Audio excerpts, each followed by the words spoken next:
Evet, Tokyo'daki ilk sabahımız. Bu otelimizde kahvaltı dahildi. Tabii ki böyle bir peynir zeytin gibi bir kahvaltı beklemiyorduk ama çok fazla balık ve çeşidi var. Onları tabii biz alamadık. Onun dışında alabileceğimiz böyle yumurta, yeşillik falan vardı. Onları aldık. Bir de yoğurtumuz var güzel olarak. Böyle bir kahvaltı. Açıkçası bir Türk kahvaltısı beklemiyordum ama ne bileyim bir peynir de görürüm diyordum. Belki bir çeşit bir peynir. Evet. O da yokmuş. Hani ne yiyorlar derseniz tam olarak öğlen yediklerinin aynısını sabah da yiyorlar. Ya da bir tofu. Tofu Evet. da olabilirdi. O da Topun ne olduğunu bilmiyorum ya tabii. Hadi o zaman. afiyet olsun.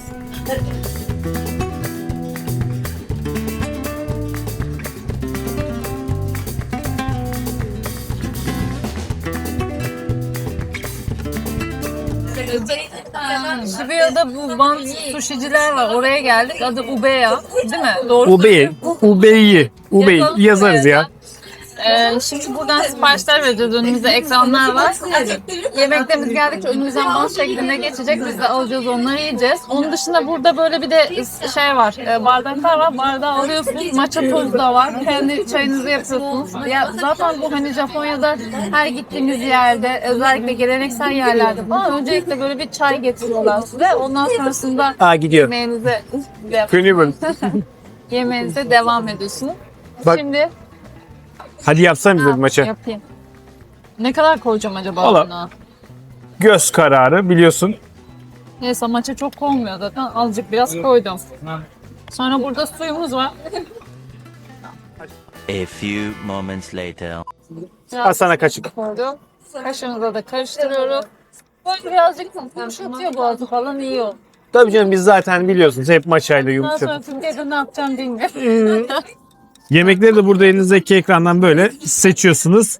Tam önünüze gelip duruyor. Şimdi biz bir şeyler sipariş edelim. Ondan sonra geldikçe çekeriz. Detayları siz görün üzerinde. Ya bir şey söyleyeceğim. Bu da oyun gibi ekrandan düğmelere basıyorsun. Ben bu menüleri hem çok sevdim her şey yapamadım. Böyle bir kontrolü kaybediyor gibiyim. Geliyorsunuz ekrandan böyle tık tık tık tık seçiyorsunuz ama hani Ne seçeceğim? sınır yokmuş gibi. Geldi çorba mı geldi? Çorba geldi. Aldı. Benimki yukarıdan geldi.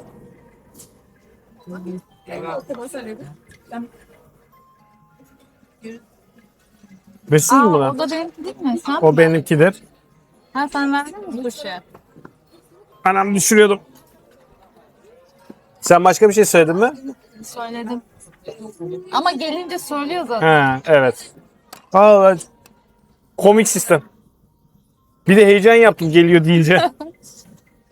Bir sosumuz geldi. Basıyor mu bu düğmelere? Evet. Bak. Ha, evet tamam anladım. Ben tam şey gibi olmadı mı? Teknolojiyle tanışan dede gibi. Ben de bir şey yazıyordu o sırada verdiğim siparişle ilgili. Ha herhalde. neydi Onun o? için anlamadım. Orada listin gelmedi. Hadi bize afiyet olsun. Hadi afiyet olsun. Şimdi biz bir performans sanatçısı değilmişiz yani. İkimiz toplam 12 tabak yedik. Millet burada neler yiyor gözlerimize inanamadık. Yani hele şu yanımızda oturan iki tane çocuk vardı. Tabaklar arşa çıkmışlar. Ya nasıl yediler onu da anlamadım yani. Bir de kocaman da kola içti. Yani o kola zaten şişirir. Üstüne pirinç. Ha benim babaannem ha babaannem. Ola şişir çoğu yeme et ye. Neyse ben yalnız hani çok lezzetli olacağını düşünmüyordum buraya gelmeden önce ama gayet güzel de. Ha tabii yani. Falan. Kalitesi normaldi yani. Ben de iyi değil hatta kötü bile olabilir diye düşünüyordum. Çünkü en çok nasıl diyeyim? Çok popüler falan Evet. ya. Bir de böyle sürekli bant haline falan geliyor. Ama ona rağmen bence güzel. Geldiğin zaman öneririm gelmenizi. Hatta ben şöyle de ekstra bir şey söyleyeyim. Yani burası bile güzelse demek ki Japonya'da neredeyse her yere gözünüz kapalı girebilirsiniz anlamı çıkabilir. Çünkü yani bu kadar hızlı sirkülasyonun olduğu, bu kadar kalabalık. Bu arada çok kalabalık bir yer burası. Bu kadar temiz iş çıkması yani çok şeyse her yerde çıkar. Ben eğlendim bile. Eğlence farklı bir deneyimdi. Geldiğin zaman en azından bir tabak bir şey de olsa gelip söylemeniz lazım. Bence de farklı bir deneyim ya. Çok keyifli. Evet. Bir de sürekli millet ekrana sipariş verirken bir tuş sesi çıkıyor ya. kumarhane gibi burası. Kıbrıs kumarhanesi gibi cinciki cinciki cinciki diye ses geliyor. Gelmeden önce burada bir uyarı çıkıyor bu arada. O sırada geleceğini anlıyorsunuz. Geldiği zaman tekrardan hangi hatta olduğu yazıyor. Oradan alıyorsunuz. Sonrasında da kapatıyorsunuz tekrar. Eğlenceli. Bunu Türkiye'ye getirsinler. Bence gelebilir ha. Bant şeklinde kebapçı. Hızlı Adana servisi. Neydi şef demiyorlardı ona ya. Ustam. Ustam bana bir Adana çek. Çek hemen buradan düğme. Adana hızlı gelsin. Hadi o zaman biz gidelim artık buradan. Evet.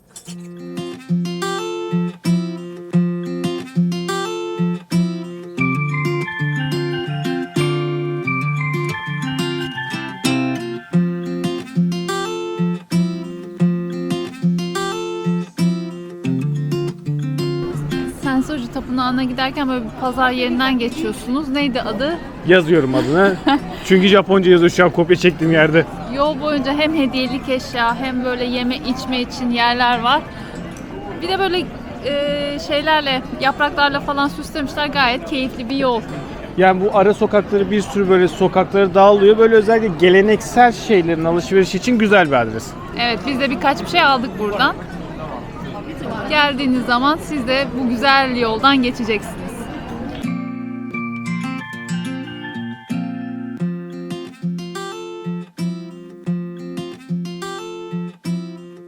İlk ısırık işi yine bana kaldı. Hem sıcak hem de yemesi biraz zor. Ne bu?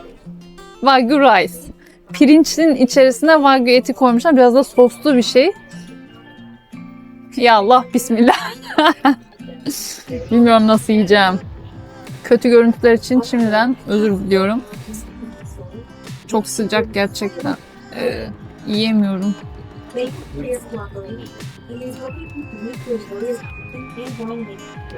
Şöyle üstten bir ısırık alayım da. A few moments later. Pirinçleri hamburger ekmeği gibi yapmışlar. İçerisine o wagyu etini soslu bir şekilde koyuyorlar. Gayet güzel olmuş. Normalde biz bir wagyu hamburger yemek istiyorduk. Bu öncesinde pirinçle giriş yapmış olduk. Şimdi sen de bir ısırık al bak. Ben şimdi kamera kapatıyorum. Bu arada önemli not. Japonya'da böyle çarşı pazar yerlerinin hiçbir noktasında yürüyerek yemek yemenize izin vermiyorlar. Bir köşede durmanızı ya da restorana girmeniz gerekiyor ve hani bunu hem cezası var hem de insanlar böyle şey yapıyorlar. Aklınıza bulunsun. Hani alışkanlık olarak bir şey alayım, yürüyerek yiyeyim gibi bir durumları yok. Elma şekeriyle büyüyen bir nesil olarak bütün videolarda şu şeker kaplı meyveleri görüyordum. Aslında şu anki damak tadıma çok uyacak mı uymayacak mı bilmiyorum ama hani sırf merak ediyordum. O yüzden yemek istiyorum. Şu an bir tane gördüm, böyle kendi muskat üzümü oluyor herhalde, bu değil mi? Onunla yapılmış bir tane ve atıyorum bakayım ağzıma.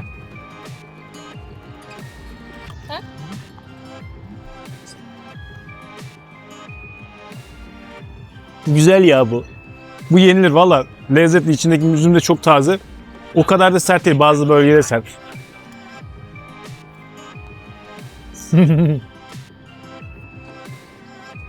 Bizim gibi 80'lerde doğmuş insanlar sever bunu. Japonya'ya geldiğin zaman marketten yemek içme olmazsa olmaz. Bizim de böyle ufaktan hafiften karnımız kıyıldı, acıkmadı da. Family Mart gördük. Biz buradan hiçbir şey almamıştık. Bir buradan almamıştık. Oradan bir şeyler. Ben bir sandviç aldım. Bir tane melon cream aldım. Bir de bir cips aldık. O edamame mi cips hayat? Edamame dedi. Böyle açtık. Bu salam, mayonez ve mısırdan oluşuyor. Ben şeyi anlamadım sadece. Bu Japonların mayonezle ilişkisinin bu kadar çok olmasını gerçekten anlamadım. Neyse bakıyorum.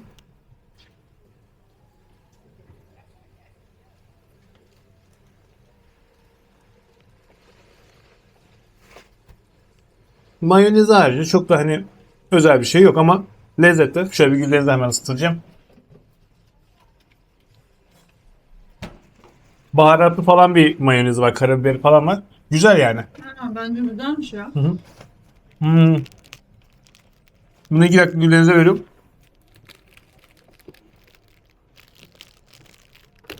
Şu melon krime bakayım hemen. Oo, bu buranın şeyi.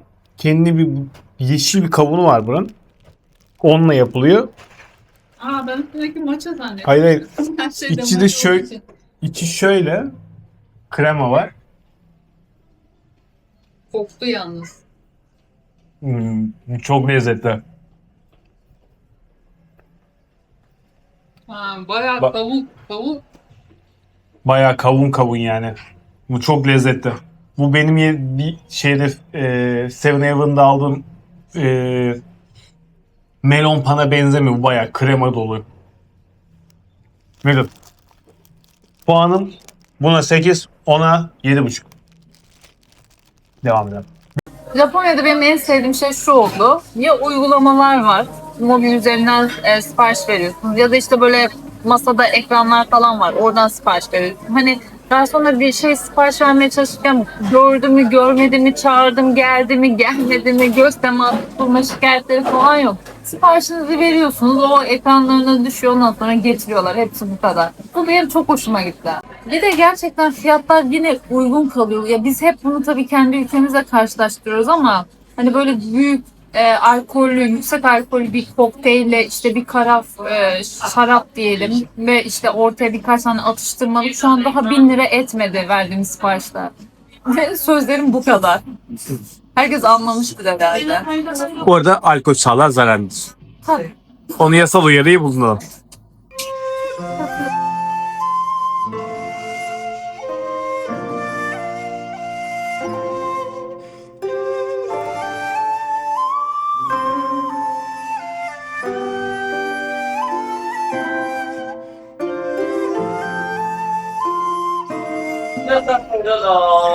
Gene dünkü gibi. Dün yediğimiz o bantlı sistem o kadar keyifli geldi ki gene geldik öyle bir yere görünce yiyelim dedik. Burası daha farklı. Burada sipariş etmiyorsunuz. Burada bant düzenli olarak dönüyor ve siz oradan istediğinizi alıyorsunuz. Adam çünkü sürekli önde taze yapıyor bu arada orada. Hemen orada hızlı hızlı yapıyor. Böyle banta koyuyor. Bantta ne olduğunu söylüyor. Siz de oradan direkt alıp yiyorsunuz. Buradaki sistem böyle. Şöyle biraz daha geçin. Bakın hemen şurada yapıyor size. Hadi bize afiyet olsun.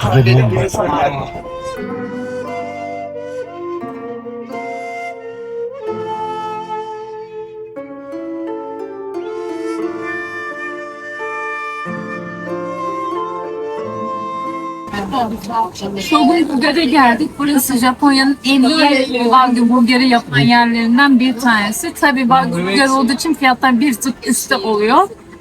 Deneyeceğiz bakalım.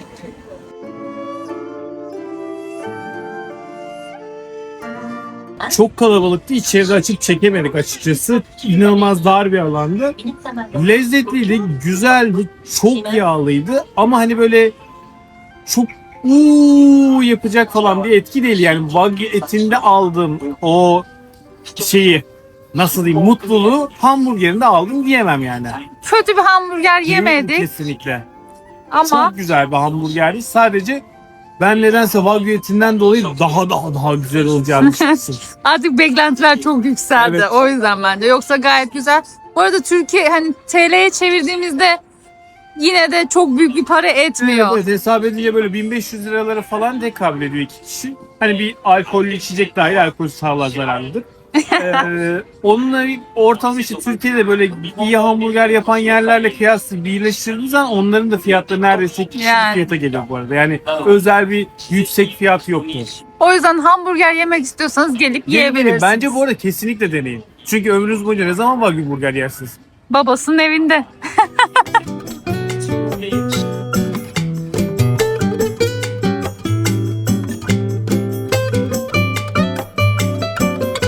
Tokyo lezzet turumuzu havaalanında kapatıyoruz. En son uçağa binmeden önce bir şeyler yiyelim dedik.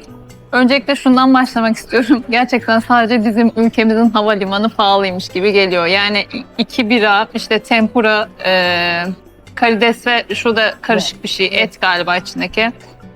Toplam 1.000 lira bile etmedi burası. Yani 800 lira gibi bir şey yapıyor. Havalimanındayız. Diğer her şeyin fiyatı da benzerdi. Şimdiye kadar izlediğiniz için teşekkür ederiz. Beğendiyseniz bir beğeninizi de alırız. Abone olursanız da seviniriz. Bir sonraki videomuzda görüşmek üzere.